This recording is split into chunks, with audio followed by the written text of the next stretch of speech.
Hi guys, in this video we are going to learn an interesting question in the topic of distance and displacement. So here, as you can see, from there is a person is going to move from A to B, and after that B to C, and finally he is getting into D. So the question is, you need to find the distance first. After that you are going to find the displacement. So please pause the video and give it a try.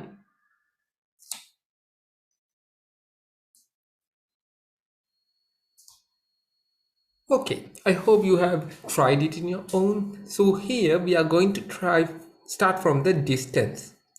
So actually we knew that distance is very simple, the total path length which that particle moved. So the particle is moving from A to B, which is 4 meters, and after that it's going to move from B to C, which is 8 meter, and finally we are getting into D, so it's going to be another 4. So totally we are going to tell for 8 it's going to be 16 meters. So when we are considering about the displacement, here comes the main part. So what's the initial point and what's the end point? So first of all, we need to find that, otherwise we can't figure it out what's the displacement. So here the initial part is A. So let's mark like this. Likewise, the ending part, the particle finally reaching the D.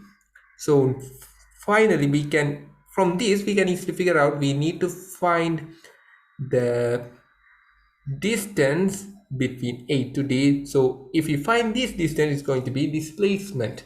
So how to figure it out? So actually if you draw like this, you can easily figure it out. This is a trapezium. So how to find the length is, if you move like this, draw a line like this, it's going to be a right triangle. So if it's a right triangle, actually you need to find this value. Likewise, actually this is the same, so we can mark it like x, and this is going to be 8 meter. So from this we can directly tell it's also going to be 8 meter. So now our task is for finding the distance of this shortest length, which is a displacement. We need to find the x. So how to find this x? So when you are considering about this, actually we knew that if we write the cosine for that triangle, cos 60 is going to be equals to x over AB. So here the AB is 4 meter. So I'm going to write the cosine for this triangle AB and this point. So if we write that, cos 60 is going to be x by 4. From that we can tell x is going to be 4 cos 60. Actually, it's better if you can remember the values. For cos 60, it's going to be half. Likewise, for cos 30, it's going to be root 3 by 2. In this question, we don't need that. But if you can memorize, it's going to be very simple for you, root 3 by 2. Likewise, cos 45, it's going to be 1 by root 2. It's better if you can remember this. Likewise, cos 60, it's going to be half. So if we put the half into that, is going to be, x is going to be 2 meter. So this is going to be 2 meters, and this is also going to be 2 meters. So from this, if we add all these total, it's going to be 12 meter.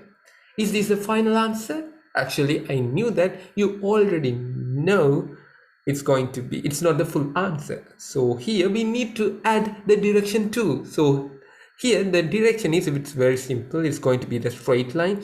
So actually it's enough to mark like this in a horizontal line. So it's going to be horizontal. So it's enough to mark like this. Either you can do this, or you can actually tell it's going to, the displacement is towards east.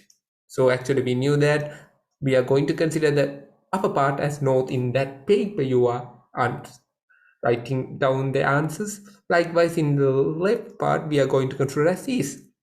So actually you can figure it out from A to D, it's going to be towards east. You can either mark it like this or you can write it down towards east 12 meters. I hope you have get correct for this answer. So in the next part, we are going to move a little bit further from distance and displacement. Thank you for watching.